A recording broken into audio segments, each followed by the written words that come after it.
Hello അസ്സാം വലൈക്കും, എല്ലാവർക്കും ഹനസ് കിച്ചണിലേക്ക് സ്വാഗതം. കുറച്ച് ദിവസത്തെ ഗ്യാപ്പിന് ശേഷം ഇതാ ഞാൻ വീണ്ടും വന്നു. അപ്പോൾ ഇന്ന് കുറച്ച് കൂടുതൽ തന്നെ ഓർഡറെല്ലാം കിട്ടിയ ഒരു ദിവസമാണ് കേട്ടോ. അപ്പോൾ ചട്ടിപ്പത്തിരി 3-4 ഉണ്ടായിരുന്നു. പിന്നെ ഇതാ റോള്, ഉന്നക്കായ്, സമൂസ അങ്ങനത്തെ സംഭവം എല്ലാം റെഡിയാക്കാറുണ്ട്. അപ്പോൾ ഇതാ നമ്മൾ ചട്ടിപ്പത്തിരിക്ക് കുഴച്ച് റെഡിയാക്കി വെച്ചതാണ് കേട്ടോ. അപ്പോൾ ഇതിനെക്കുറിച്ച് കുറച്ച് ആൾക്കാർ കമൻറ്റിലൂടെ ഒരു ഡൗട്ടായിട്ട് വന്നിട്ടുണ്ടായിരുന്നു. അപ്പോൾ ഇതിനെക്കുറിച്ച് കുറച്ചും കൂടി ഡീറ്റെയിൽ ആയിട്ട് ഈ ഒരു വീഡിയോയിൽ ഉൾപ്പെടുത്തിയിട്ടുണ്ട്. ചട്ടിപ്പത്തിരി ഉണ്ടാക്കുമ്പോൾ അതിൻ്റെ ലെയറൊക്കെ നമ്മൾ തിന്നാക്കി കിട്ടുന്നത്രയാണ് നല്ല ടേസ്റ്റ് ഉണ്ടാവുന്നത്. അപ്പോൾ നമ്മൾ ഈ പരത്തിയിട്ട് ഉണ്ടാക്കുന്നത് ലെയറൊക്കെ ഇത് ഉണ്ടാവില്ല. അപ്പോൾ അതാണ് കേട്ടോ ഒന്നും കൂടെ നല്ലത്. ദോശ ആക്കിയിട്ട് ഉണ്ടാക്കുമ്പോൾ ആ ഒരു ലെയറൊക്കെ കുറച്ച് തടിയിലായിട്ടുണ്ടാവും. അങ്ങനെ ഇഷ്ടമുള്ളവരും ഉണ്ട്. അപ്പോൾ അത് അങ്ങനെ ആക്കാം, ഇങ്ങനെ ആക്കാം. അപ്പോൾ ഇവിടെ ഞാൻ പരത്തിയിട്ടുള്ളതാണ് കാണിക്കുന്നത്. പരത്തിയത് ചില ആൾക്കാർ ശരിയാകുന്നില്ല എന്നൊക്കെ പറഞ്ഞ് എന്തുകൊണ്ടാണെന്നത് എനിക്കറിയുന്നില്ല. അപ്പോൾ ഇത് ഒന്നും കൂടെ ഞാൻ കാണിച്ചു തരാം. അപ്പോൾ ഇത് ചെറുതായിട്ടൊന്ന് പരത്തിയെടുക്കണം. നമ്മൾ ഇത് മൈദ മാത്രമായിട്ടാണ് കേട്ടോ മിക്സാക്കിയത്. മൈദയും ഉപ്പ്, ഓയിൽ ഇത്രയും സാധനം ഇട്ട് നന്നായി മിക്സാക്കി ഇതുപോലെ ചെറിയ ചെറിയ ബോൾസാക്കി വെച്ചിട്ടുണ്ട്. അതിനെ ജസ്റ്റ് ഒന്ന് പരത്തി ഒരു പൂരീൻ്റെ വലുപ്പത്തിൽ ഇതുപോലെ പരത്തി വെക്കാം. നമ്മളുണ്ടല്ലോ ഇത് കുഴക്കുന്ന സമയത്ത് ഒരുപാട് ഹാർഡാവാതെ കുറച്ച് സോഫ്റ്റായിട്ട് തന്നെ കുഴച്ച് വെക്കേണ്ടത്. അങ്ങനെയാകുമ്പോൾ നമുക്ക് ഒന്നും കൂടെ പരത്തിയെടുക്കാൻ ഈസി ആവും. അല്ലെങ്കിൽ നല്ല ഹാർഡായിട്ടാകുമ്പോൾ ഒരുപാട് ഭയങ്കര ടൈറ്റായിട്ട് വരും കേട്ടോ. അപ്പോൾ ഇതുപോലെ കുഴച്ച് പരത്തിയെടുത്തതിന് ശേഷം നമ്മളിതിൻ്റെ ഇടയിലേക്ക് ഓയിലും പൊടിയും ഇട്ട് ഇതുപോലെ സെറ്റാക്കി വെക്കുക. അപ്പോൾ ഒരു 4 വെച്ചിട്ടാണ് ഞാനിവിടെ ചെയ്യുന്നത്. അപ്പോൾ ഇതിൻ്റെ ഗ്യാപ്പിൽ ആദ്യം ഓയിലിട്ട് പിന്നെ പൊടിയും ഇട്ട് പിന്നെ അടുത്തത് വെച്ച് അങ്ങനെയാണ് റെഡിയാക്കുന്നത്. പിന്നെ ഓയിൽ എല്ലാ ഭാഗത്തും കറക്റ്റായിട്ട് എത്തണം, എങ്കിലേ നമുക്കിത് ശരിയായിട്ട് വരുള്ളൂ. അല്ലെങ്കിൽ നമ്മളിത് ഉണ്ടാക്കി പരത്തി വെച്ചാൽ അതിങ്ങനെ ഇളക്കിയെടുക്കാൻ നല്ല ബുദ്ധിമുട്ടാവും. അത് സൈഡെല്ലാം ഒട്ടിപ്പിടിക്കും. അതുകൊണ്ട് എല്ലാ ഭാഗത്തും നല്ല രീതിയിൽ ഓയിൽ എത്തുന്നുണ്ടോ എന്നുള്ളത് നോക്കാം. ആ ഒരു കാര്യത്തിൽ ഒട്ടും പിശുക്കാതെ ചെയ്യണം കേട്ടോ. അപ്പോൾ ഇത് 4 വെച്ചിട്ട് ചെയ്തത് ഇതുപോലെ കൈകൊണ്ട് ഒന്നും കൂടി ജസ്റ്റ് ഒന്ന് ഇതുപോലെ ഒന്ന് പരത്തിയെടുക്കുക. ഇങ്ങനെ ഒന്ന് പ്രസ് ചെയ്ത് കൊടുക്കുക. പ്രസ് ചെയ്യുമ്പോൾ അതെല്ലാം ഒരേ ലെവലിലാക്കി കിട്ടാൻ വേണ്ടിയിട്ടാണ് കേട്ടോ. അപ്പോൾ അടുത്തതും ഇതേപോലെ ആക്കിയിട്ട് നമുക്ക് റെഡിയാക്കി വെക്കാം. അപ്പോൾ ഇതെല്ലാം റെഡിയാക്കി വെച്ചിട്ടുണ്ട്. എല്ലാം 4 പീസാക്കിയിട്ടാണ് വെച്ചത്. ഇനി നമ്മളിതൊന്ന് പരത്തിയെടുക്കാം. അപ്പോൾ ഇതൊക്കെ ചെറുതും വലുതും എല്ലാം ഉണ്ടാവും. അപ്പോൾ നമ്മൾ പരത്തുന്ന സമയത്ത് എല്ലാം റെഡിയായിട്ട് ഒരേപോലെ ആയിട്ട് വരും. അപ്പോൾ എന്താ ചെയ്യേണ്ടതെന്ന് വെച്ചാൽ അത് 2 സൈഡും ഒരേ ലെവലിലാക്കിയിട്ട് തന്നെ പരത്തണം.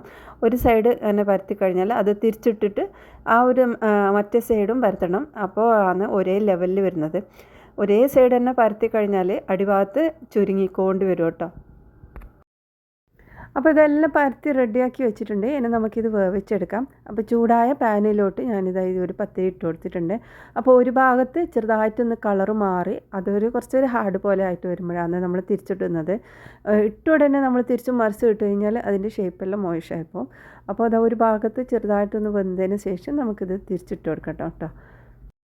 അപ്പോൾ അതുപോലെ തന്നെ മറ്റേ സൈഡും കുറച്ച് വെന്തതിന് ശേഷം നമ്മൾ തിരിച്ചിട്ട് കൊടുത്തു. അപ്പോൾ അതുപോലെ 2 സൈഡും ഒരു 3 പ്രാവശ്യം ഇങ്ങനെ തിരിച്ചിട്ടുകൊണ്ടിരിക്കുമ്പോൾ അതിൻ്റെ ഒരു നടുഭാഗത്തായിട്ട് ഒരു പൊന്തി വരും കേട്ടോ. അപ്പോൾ അങ്ങനെ പൊങ്ങി വരുന്ന സമയത്ത് അതിൻ്റെ ഉള്ളിൽ നിന്ന് എയറൊക്കെ പുറത്ത് പോകുന്ന ഉണ്ടെങ്കിൽ നല്ല രീതിയിൽ നമുക്ക് പെട്ടെന്ന് ഇളക്കിയെടുക്കാൻ പറ്റും. അപ്പോൾ ഇതിങ്ങനെ തിരിച്ചിടുമ്പോൾ നിങ്ങൾ തന്നെ ശ്രദ്ധിച്ചാൽ മതി, സൈഡ് ഒന്ന് ഇളക്കി എടുക്കാൻ പറ്റുന്ന പോലെ ആയിരിക്കും നമുക്കിത് കിട്ടുന്നത്. അപ്പോൾ ചുടുന്ന ഈ ഒരു സമയത്ത് തന്നെ നമ്മളിത് സൈഡെല്ലാം നോക്കി ഒന്ന് ഇളകി വരുന്നുണ്ടാവും. അപ്പോൾ അങ്ങനെയാണ് വേണ്ടത്. അപ്പോൾ നമ്മൾ ഓയിൽ എല്ലാ ഭാഗത്തും ഒരുപോലെ നല്ല രീതിയിലായിക്കഴിഞ്ഞാൽ നമുക്കിത് പെട്ടെന്ന് എടുക്കാനും പറ്റും കേട്ടോ. അപ്പോൾ ഇത് 2 സൈഡും തിരിച്ചും മറിച്ചും ഇട്ട് നമ്മൾക്ക് ഇതുപോലെ ആക്കി കഴിഞ്ഞാൽ മാറ്റിയെടുക്കാം കേട്ടോ. ഇനി ഇതിൽ തന്നെ എടുക്കണമെന്നുണ്ടെങ്കിൽ നമുക്ക് ഓരോ ലെയർ എടുത്ത് ഒന്നും കൂടി ചൂടാക്കി എടുക്കുന്നതും ആവാം. അപ്പോൾ ഞാൻ ഇത് മാറ്റിയിട്ടുണ്ട്. ഇനി അടുത്തതും കൂടി ഇതിട്ട് കൊടുക്കാം. അപ്പോൾ ചട്ടിപ്പത്തിരിക്കുള്ള പത്തിരിയാണ് ഞാനിപ്പോൾ കാണിച്ചത്. ഇനി അതുപോലെ നമ്മൾ ദോശ വെച്ചിട്ടും ചെയ്യാം. അപ്പോൾ ദോശേൻ്റെ അളവ് എങ്ങനെയെന്ന് പറഞ്ഞാൽ 1 കപ്പ് മൈദയിലോട്ട് 1 മുട്ട ചേർക്കണമെങ്കിൽ ചേർക്കാതെയും ഉണ്ടാക്കാം കേട്ടോ. അപ്പോൾ ഇടയ്ക്ക് ഞാൻ ചേർക്കലുണ്ട്, ചേർക്കാതെയും ഉണ്ടാക്കലുണ്ട്. അപ്പോൾ ഈ ഒരു കട്ടിയിൽ നന്നായിട്ടൊന്ന് മിക്സാക്കി എടുത്തതിന് ശേഷം ചൂടായ പാനിലോട്ട് കുറച്ചൊന്ന് ഓയിലൊന്ന് സ്പ്രെഡ് ചെയ്തതിന് ശേഷം ഇതുപോലെ നല്ല തിന്നാക്കിയിട്ട് തന്നെ പരത്തിയെടുക്കണം. അപ്പോൾ ഇത് ഉണ്ടാക്കുന്ന സമയത്ത് പാന് നല്ലോണം ചൂടാവാൻ പാടില്ല കേട്ടോ. ചെറിയ ചൂടിലാണ് നമ്മൾ ഇത് ഒഴിച്ച് പരത്തിയെടുക്കേണ്ടത്. അപ്പോഴാണ് നമുക്ക് നല്ല തിന്നായിട്ട് കിട്ടുന്നത്, അല്ലെങ്കിൽ തടി വരെ. അപ്പോൾ ഒരു ഭാഗത്ത് വെന്തതിന് ശേഷം നമുക്കിത് തിരിച്ചിട്ടിട്ടും കൂടി വേവിച്ചെടുക്കാം. 2 സൈഡും ജസ്റ്റ് ഒന്ന് വെന്തതിന് ശേഷം നമുക്ക് മാറ്റാം. അത് നല്ല ചൂട് കുറഞ്ഞ സമയത്ത് നമുക്ക് ഉണ്ടാക്കിയെടുക്കുന്നതാണ് നല്ലത്. ആ ഒരു സമയത്ത് നമുക്ക് നല്ല തിന്നാക്കി ഉണ്ടാക്കാനും പറ്റും. അപ്പോൾ ഒഴിച്ച ശേഷം നമുക്കൊന്ന് ചെറുതായിട്ടൊന്ന് ഫ്ലെയിം കൂട്ടിയിട്ട് വേവിച്ചെടുക്കാം. അപ്പോൾ ഒരു സൈഡ് വെന്തതിന് ശേഷം നമുക്ക് തിരിച്ചു വിട്ട് ആ ഒരു ഭാഗവും ചെറുതായിട്ടൊന്ന് വേവിച്ചെടുക്കാം. അപ്പോൾ നല്ലോണം വേവിക്കണമെന്നില്ല, ചെറിയൊരു ഫ്ലെയിം ഒഴിച്ചിട്ട് ഇതുപോലെ ആക്കിയെടുക്കാം. അപ്പോൾ ഈ ഒരു രീതിയിൽ നമുക്ക് ഉണ്ടാക്കിയെടുക്കാം കേട്ടോ. അപ്പോൾ ഇതെല്ലാം റെഡി ആയിട്ടുണ്ട്. ദോശയും റെഡി, പത്തിരിയും റെഡിയായി. പത്തിരീൻ്റെ നമ്മൾക്ക് ഇതുപോലെ എളുപ്പത്തിൽ ലൂസാക്കി അതിൻ്റെ ഓരോ ലെയറും എടുക്കാൻ പറ്റും. ചൂടോട് കൂടിയോ ചൂട് പോയിട്ടോ എങ്ങനെ വേണമെങ്കിലും എടുക്കാം. അപ്പോൾ നല്ലോണം ഉണങ്ങി പോവാതെ ശ്രദ്ധിക്കണം. അടച്ച് വെച്ചിട്ട് നല്ല രീതിയിൽ ഉണ്ടാക്കിയെടുക്കാൻ പറ്റും. ഇനി നമ്മളിതാ ചട്ടിപ്പത്തിരിക്കുള്ള ബാറ്ററും മസാലയും ഒക്കെ റെഡി ആയിട്ടുണ്ട്. ഇതെല്ലാം ഞാൻ മുമ്പേ റെഡിയാക്കി വെച്ചതാണ് കേട്ടോ. അപ്പോൾ ഇതെല്ലാം ഞാൻ മുമ്പ് ഒരുപാട് വീഡിയോയിൽ കാണിച്ചിട്ടുമുണ്ട് എങ്ങനെ ഉണ്ടാക്കുന്നതെന്നെല്ലാം.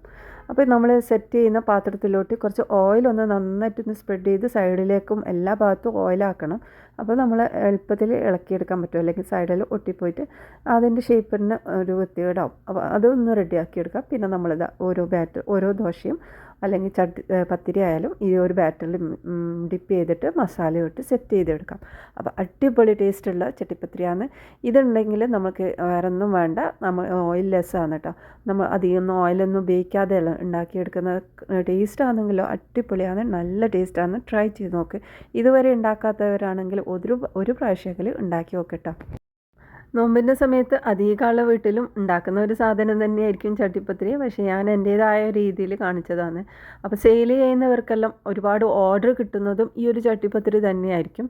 അപ്പോൾ എല്ലാം റെഡിയാക്കി സെറ്റാക്കിയ ശേഷം ലാസ്റ്റായിട്ട് ഞാൻ രണ്ട് ഒക്കെ ഞാൻ വെക്കാറുണ്ട്. രണ്ടെണ്ണം വെച്ച് കഴിഞ്ഞാൽ നമ്മൾ തിരിച്ചിടുന്ന സമയത്ത് പൊട്ടാതെ നല്ല നീറ്റായിട്ട് കിട്ടാൻ വേണ്ടിയിട്ടാണ് കേട്ടോ ചെയ്തത്. അപ്പോൾ ഒന്നും വെച്ചിട്ടും സെറ്റ് ചെയ്തെടുക്കാം. ഒരു പത്തിരി ആയാലും പ്രശ്നമില്ല കേട്ടോ. അപ്പോൾ ഇതിലേക്ക് നന്നായി ഒഴിച്ചിട്ട് ജസ്റ്റ് കൈ കൊണ്ട് ഒന്ന് പ്രസ് ചെയ്തെടുക്കണം. അപ്പോഴാണ് അത് നല്ല ലെവലായിട്ട് കിട്ടുന്നത്. അല്ലെങ്കിൽ നടുഭാഗത്ത് കുറച്ച് പൊങ്ങി വന്ന പോലെയൊക്കെ ഉണ്ടാവും. അപ്പോൾ ഇത് സ്റ്റൗവിൽ വെച്ച് 2-3 മിനിറ്റ് ഒരു സൈഡെല്ലാം നല്ല ബബിളെല്ലാം വരുന്ന ആ ഒരു സമയത്തുണ്ടല്ലോ, ഞാനിതിൻ്റെ മുകളിലോട്ട് ഓയിലൊന്ന് ഒഴിച്ചു കൊടുക്കും. എന്നിട്ട് എല്ലാ ഭാഗത്തേക്ക് ആക്കി കൊടുക്കും. കുറച്ച് ഓയിൽ വേണം, അല്ലെങ്കിൽ അത് കരിഞ്ഞു പോവും. അതിൻ്റെ ടേസ്റ്റ് അത്ര ടേസ്റ്റ് ഉണ്ടാകുന്നില്ല. പുതിയതായെങ്കിലും ഞാൻ കുറച്ചൊക്കെ ഓയിൽ ചേർക്കലുണ്ട്. നമ്മൾ പാന് പഴയതാകുമ്പോൾ കൂടുതൽ തന്നെ ഓയിൽ ചേർക്കേണ്ടി വരും. അപ്പോൾ എല്ലാം റെഡിയാക്കി ഇനി അടുത്ത മസാലയൊക്കെ ഉണ്ടാക്കുകയാണ് കേട്ടോ. അപ്പോൾ ഈ സവാള എത്ര കിട്ടിയാലും തികയുന്നില്ല അല്ലേ, പെട്ടെന്ന് തീരുകയാണ്. എല്ലാവർക്കും ഇതുപോലെ എന്നാന്ന് അറിയില്ല. നമ്മൾ ഈ ഒരു നോമ്പിന് അതിന് കുറച്ച് കൂടുതൽ തന്നെ സവാള ചിലവാണ് തോന്നുന്നു. അപ്പോൾ എല്ലാം റെഡി ആയിട്ടുണ്ട്. ഇനി നമ്മളിത് ചട്ടിപ്പത്തിരിൻ്റെ ഒരു ഭാഗമൊക്കെ വെന്തിട്ടുണ്ട്. അപ്പോൾ സൈഡൊന്ന് ജസ്റ്റ് ഒന്ന് ഇളക്കി കൊടുക്കുകയാണ് കേട്ടോ. നല്ല രീതിയിൽ തിരിച്ചിടാൻ വേണ്ടിയിട്ടൊക്കെ ഇതുപോലെ ഒന്ന് ഇളക്കി എടുത്തതിന് ശേഷം നമുക്ക് തിരിച്ചിട്ട് കൊടുക്കാം. അപ്പോൾ ഇന്ന് എനിക്ക് 4 ചട്ടിപ്പത്തിരീൻ്റെ ഓർഡർ ഉണ്ടായിരുന്നു. അപ്പോൾ 4 റെഡി ആയിട്ടുണ്ട്. അപ്പോൾ ഇതിൻ്റെ കൂടെ ഞാൻ ഉന്നക്കായ ഉണ്ടാക്കിയിട്ടുണ്ട്. അതിൻ്റെ ഒന്നും വീഡിയോ ഞാൻ ഇതിലേക്ക് ഉൾപ്പെടുത്തിയിട്ടില്ല, കാരണം നമ്മൾ ഒരുപാട് വീഡിയോയിൽ കാണിച്ചതാണ്. ഇത് ജസ്റ്റ് ഒന്ന് ഈ ഒരു രീതിയിൽ കാണിച്ചതേ ഉള്ളൂ. പിന്നെ ഞാൻ ഇതിൽ ഒരു പുതിയൊരു സ്നാക്കും കൂടി ഉൾപ്പെടുത്തിയിട്ടുണ്ട് കേട്ടോ. നല്ല ടേസ്റ്റുള്ള ഒരു സ്നാക്കാണ്. അത് നിങ്ങൾ സ്കിപ്പ് ചെയ്യാതെ മുഴുവനും കാണണേ. അപ്പോൾ ലാസ്റ്റ് ആ ഒരു റെസിപ്പിയും കൂടി ഉൾപ്പെടുത്താവേ. അപ്പോൾ ഇതാണ് നമ്മുടെ ഇന്നത്തെ ഒരു സ്പെഷ്യൽ സ്നാക്ക്. അതിനായിട്ട് 2 മുട്ട എടുത്തിട്ടുണ്ട്. അത് മിക്സിയുടെ ജാറിലേക്ക് ഇട്ട് കൊടുക്കാം. ഇനി നമ്മൾ ഇതിലോട്ട് മൈദയാണ് ചേർക്കുന്നത്. അരക്കപ്പോളം മൈദയും എടുത്തിട്ടുണ്ട്. പിന്നെ നമ്മൾക്കിതിലേക്ക് പാകത്തിനുള്ള ഉപ്പ് ചേർത്ത് കൊടുക്കാം. പിന്നെ കുറച്ച് കുരുമുളക് പൊടിയും കുറച്ച് ചില്ലി ഫ്ലേക്സും ചേർത്തിട്ടുണ്ട്. ഇനി ഇതിലേക്ക് 1/2 ടീസ്പൂണോളം ബേക്കിംഗ് പൗഡറും കൂടി ചേർത്തിട്ട് നന്നായിട്ടൊന്ന് അടിച്ചെടുക്കാം കേട്ടോ. അപ്പോൾ നന്നായി അടിച്ച് റെഡിയാക്കി വെച്ചിട്ടുണ്ട്. ഇനി ഇതിലോട്ട് 1/4 കപ്പോളം പാലും കൂടി ഒഴിച്ചിട്ടാണ് ഇതുപോലെ ആക്കിയെടുത്തിട്ടുണ്ട്. അപ്പോൾ ഇത്രയും കട്ടിയിലാണുള്ളത്. ഇനി നമുക്കൊരു ബൗളിലോട്ട് മാറ്റി കൊടുക്കാം. അപ്പോൾ നമ്മുടെ ബാറ്റർ ഇവിടെ സെറ്റ് ആയിട്ടുണ്ട്. അത് സൈഡേക്ക് മാറ്റാം. ഇനി നമുക്ക് ഇതിലോട്ട് ഒരു ഫില്ലിംഗ് ആണ് വേണ്ടത്. അപ്പോൾ അതിനായിട്ട് കുറച്ച് ബ്രസ്റ്റ് പീസ് എടുത്തിട്ടുണ്ട്.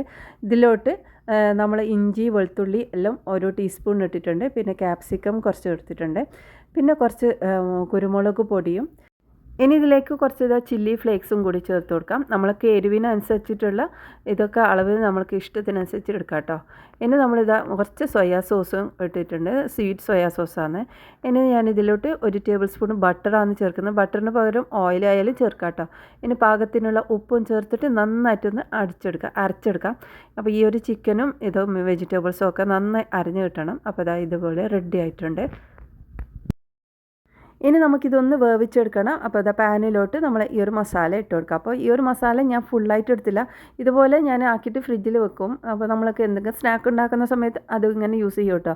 അപ്പോൾ ഇത് ഓരോ ടൈപ്പിലുള്ള വെറൈറ്റി ആയിട്ടുള്ള സ്നാക്കൊക്കെ ഇതിനെ കൊണ്ട് ഉണ്ടാക്കാൻ പറ്റും. അപ്പോൾ അത് അതുപോലെ ഇട്ടിട്ട് അതിലേക്ക് കുറച്ച് ഓയിലും കൂടി ചേർത്തിട്ട് ഇതുപോലെ ഒന്ന് ഇളക്കിയെടുത്തിട്ട് വേവിച്ചെടുക്കുക. അപ്പോൾ നമ്മൾ അരച്ചെടുത്തത് കൊണ്ട് തന്നെ പെട്ടെന്ന് ഇത് വെന്ത് കിട്ടും. അപ്പോൾ ഇത് റെഡി ആയിട്ടുണ്ട്. നല്ല രീതിയിൽ വെന്തതിന് ശേഷം നമ്മൾ ഈ ഒരു മുട്ടയുടെ മിക്സിയിലോട്ട് ഇതിട്ട് നന്നായിട്ടൊന്ന് ഇളക്കി റെഡിയാക്കാം. ഇനി നമ്മളിത് വേവിച്ചെടുക്കുന്നത് ഉണ്ണിയപ്പച്ചട്ടിയിലാണ് കേട്ടോ. അപ്പോൾ അതിലേക്ക് ഓയിലെല്ലാം ഒഴിച്ചിട്ടുണ്ട്. ഇനി ഇതിലോട്ട് കുറച്ച് ഒഴിച്ചിട്ട് നമുക്ക് സെറ്റാക്കി എടുക്കാം. അപ്പോൾ ഇത് ഇതിലേക്ക് ഓരോ സ്പൂൺ വഴി ഒഴിച്ചിട്ട് തിരിച്ചു മറിച്ചു വിട്ട് രണ്ട് സൈഡും ഒന്ന് വേവിച്ചെടുക്കാം. നല്ല ടേസ്റ്റ് ഉണ്ട്, എല്ലാവർക്കും ഇഷ്ടപ്പെടും. ട്രൈ ചെയ്ത് നോക്ക്.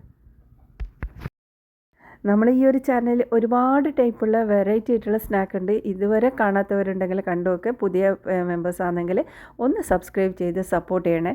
അപ്പോൾ രണ്ട് സൈഡും വേവിച്ചതിന് ശേഷം നമുക്കിത് കുത്തിയെടുക്കാം. ഇപ്പോൾ ഇതിൻ്റെ ഉള്ളി ഭാഗമൊന്നും അങ്ങനെ വേവാനുള്ളതൊന്നുമല്ല, ചിക്കനെല്ലാം വന്നത് കൊണ്ട് തന്നെ പെട്ടെന്ന് ഉണ്ടാക്കിയെടുക്കാൻ പറ്റും.